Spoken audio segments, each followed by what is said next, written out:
Good. How about yourself? We're doing great. Where are you this morning? I'm in LA. LA? How Yeah. you feeling, man? Dancing with the Stars came in third. It seems like I don't know, it seems like it was pretty grueling as far as all the training that went into it.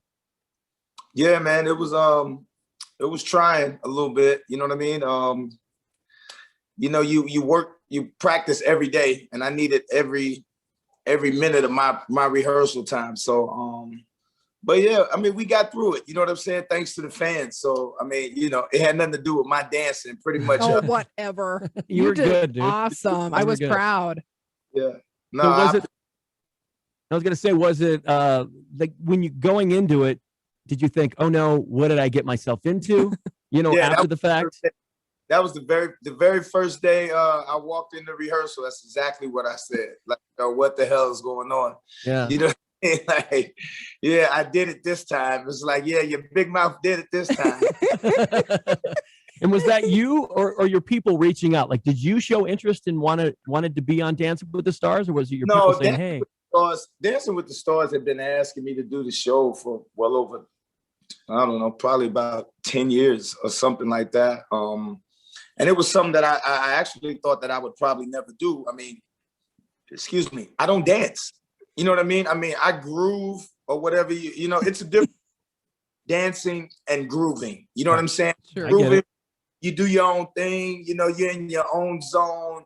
That's cool. But this was a structured dance, and it was something that I didn't think that I was kind of ready for. But I had a great partner in Daniela, you know what I mean? And we just worked at it, and we practiced and practiced and rehearsed. And I managed not to look as dumb as I thought I would. So You look great. No, you were cool. Okay. Do you still talk to your partner? Because she is sexy and talented. And I know she's in a relationship and you're in a relationship, and there was nothing like that going on, but you guys seem like you were good friends. Oh yeah, she's like a little sister, man. She's great. Yeah, we definitely still talk. You know what I'm saying? We had a chance to kick it.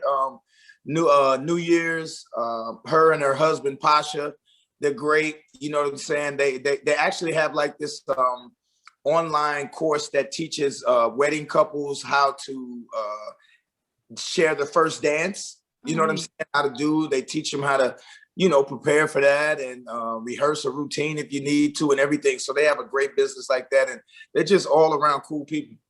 So was it something with your spouse as far as, was that a conversation that you guys had beforehand? Because we talk a lot a bit about that as far, you know what I'm talking about? Like you guys are closely working together and sweating and stuff like that. Did you have that conversation or no? Kind of like that COVID fever. You know what I'm saying? Like locked in, we're watching everything beyond the sun on TV, on Hulu, on Netflix, Amazon Prime, on TV, on demand. We're watching everything. And we watched a little bit of that. And I was just like, yo, I could do that. Just running my mouth and feeling that Scorpio power that I can feel. And, the situation came up, and I was like, yo, and I think I wouldn't have been able to do it if it had not been for COVID because of the time.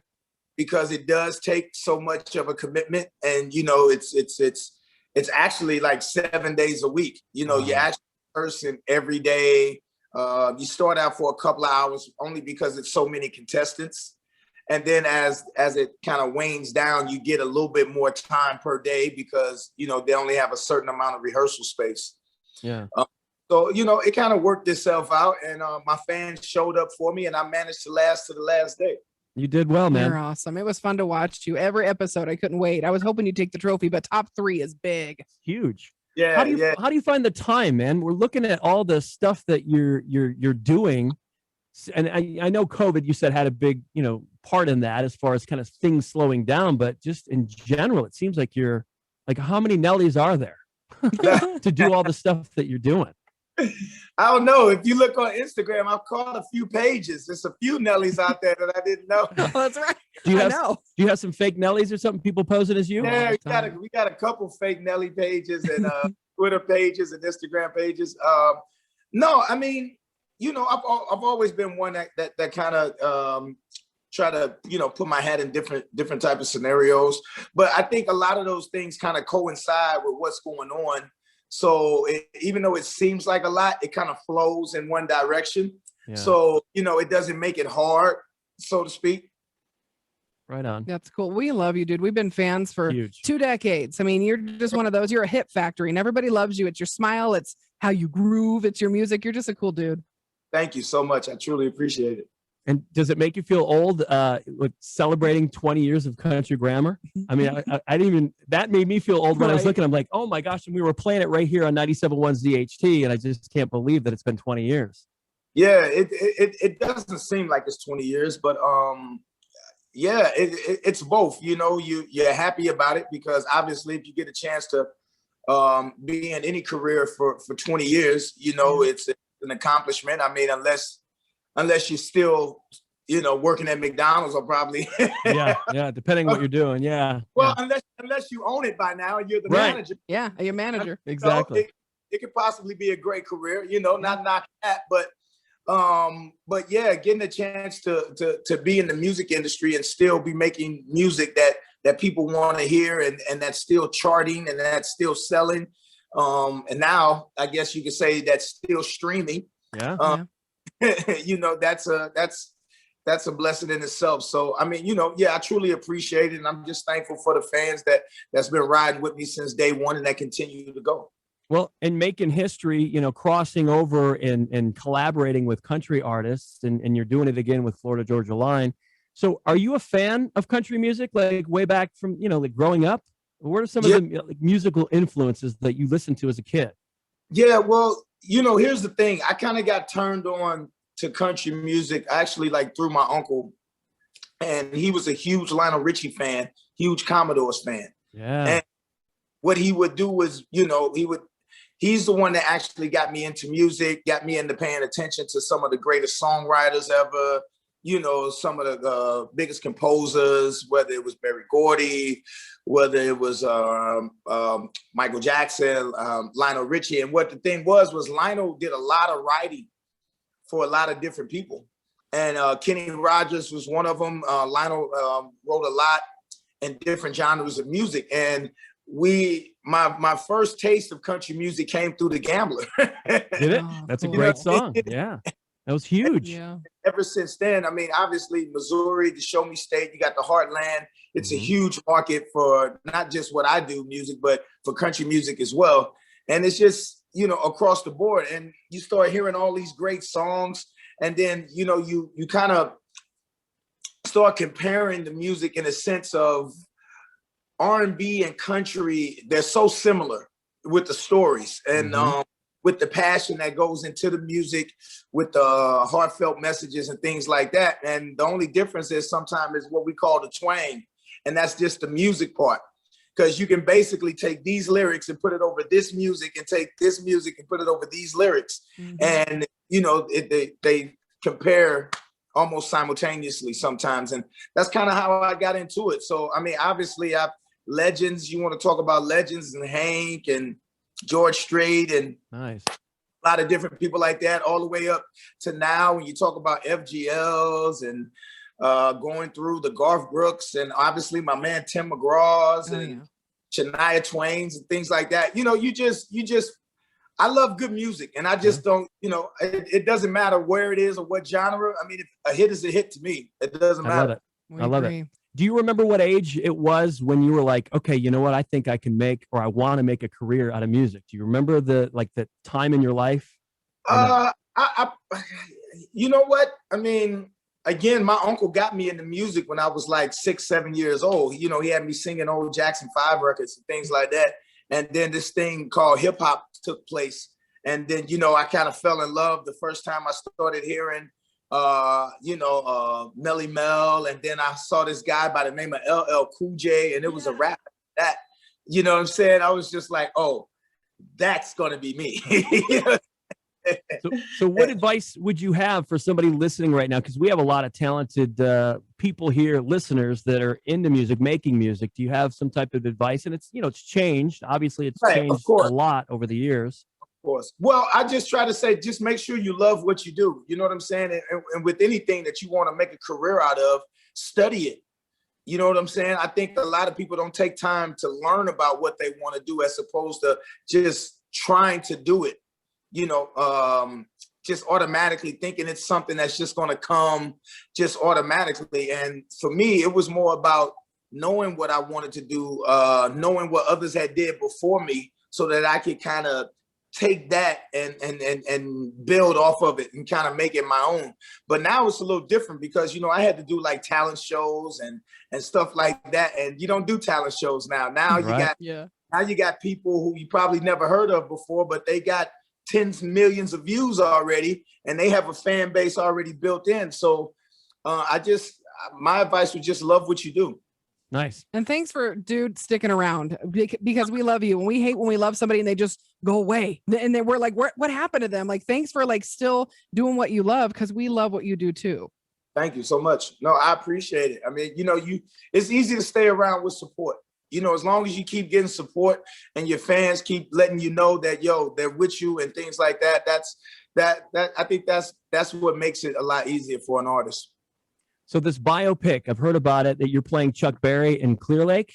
So what's up with this movie? Is it done? How was it shooting that movie? I'm excited to see it. We actually haven't really got into it yet. Okay. I mean, you know what I'm saying? I think they're still solidifying a few things. So hopefully everything goes straight. And yeah, I will probably get to be doing the honor of playing the legendary Chuck. Obviously, we're both in St. Louis. Yeah. So I should have the talk down pretty good.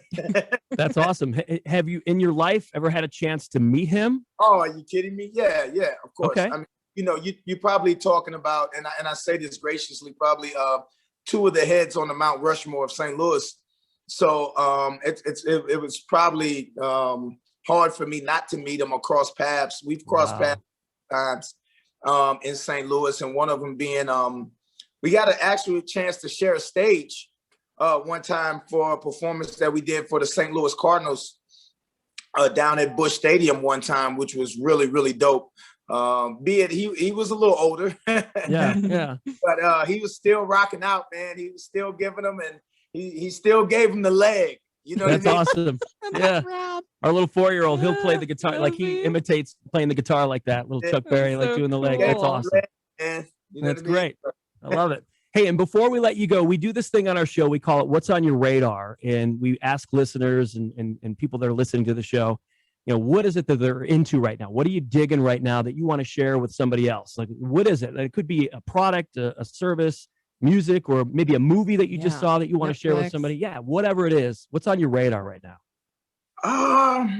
What's on my radar right now? You know what? Sheesh, that's a great question. Maybe it's a food that you just tried or something like that. Something that you're just down, like at the moment, you're like, I love this. Yeah, you're all about it, and you just want to share it with everybody else. I'm all about it. I don't know, man. You know, I've been claiming my new Cloud 5. I mean, me as the professional, I'm gonna take this time to promote my stuff. So let's hit it. Cloud 5 CBD line. Make sure you check that out. Cloud 5 with the K. I love it. Awesome. And, it's CBD, so it doesn't quite take you to Cloud 9, but you definitely get to Cloud 5. So make sure you check that. It takes you to Cloud with a K. Yeah. That's great. All right. So the new music, we're excited to play at Florida Georgia Line. You teaming up with those guys. A Little Bit is the name of the song, right? Yeah, A Little Bit is the name of the song. It's off the EP called the Heartland EP. Make sure you check that out. And what the EP is some people say it's a country album. I don't call it a country album because I have such a profound respect for country artists, country music. And I know Nelly's just not going to wake up one day and make a country album. You know what I mean? Right. What it is it's an album that's inspired by country music. It's an EP that shows my love of country music, how it inspires me, how it's influenced me. And yeah, man, the first joint off of that is A Little Bit featuring FGL. And we just got a chance to release the remix not too long ago too with the boys. So make sure you check that out, man. And yeah, it's a great project. I've been waiting to do it for some time now, and we're really excited about getting it out. Well, we're stoked to play it. And Heartland is coming out when in the summer, right? Heartland will be out right around summer. Okay. Sometime in the summer. This is gonna be weird, but you just stay there. I want to get a picture. We're such big fans. We're gonna come over to you and get a picture with you on the screen for our listeners because they love you, they worship you, and they want to see your beautiful smile. And So this is as close as we can get to Nelly with the Zoom. You know, it's COVID and everything, and we're in Salt Lake and you're in Missouri. hang tight. So here we go. We're gonna, and then we'll let you go. No we know you've got a ton of other interviews to do. How many interviews are you doing? You know? I have not a clue. No. You know? Okay. You're just like, I'm just going doing what they're telling me to do. So what are we gonna? I'm gonna get on the other side there. All right. So you're not gonna see me. We're gonna be beside you. This is gonna be the weirdest thing ever. All right. Here we go. That's hilarious. You can't miss a pic with Nelly. Okay, Right, right on there. Here we go. Can you see me? Yep. Okay, 1, 2, 3. Okay, 1 second. Go this way. Okay, and 1, 2, 3. 1, 2, 3. Awesome. Yay! That's awesome. They can't hear you, so 1 second. Yeah, dude, we love you. Thanks for doing that. No, I appreciate it. My pleasure, man. Thank you, You're great. guys. Anytime you're in Salt Lake, the studio is yours. You're welcome anytime. Thank you, bro. I appreciate you guys. Thank you so much. We'll see you. Nelly, everybody. Love it. Yay! You're the best, dude. Nice job. So much, man.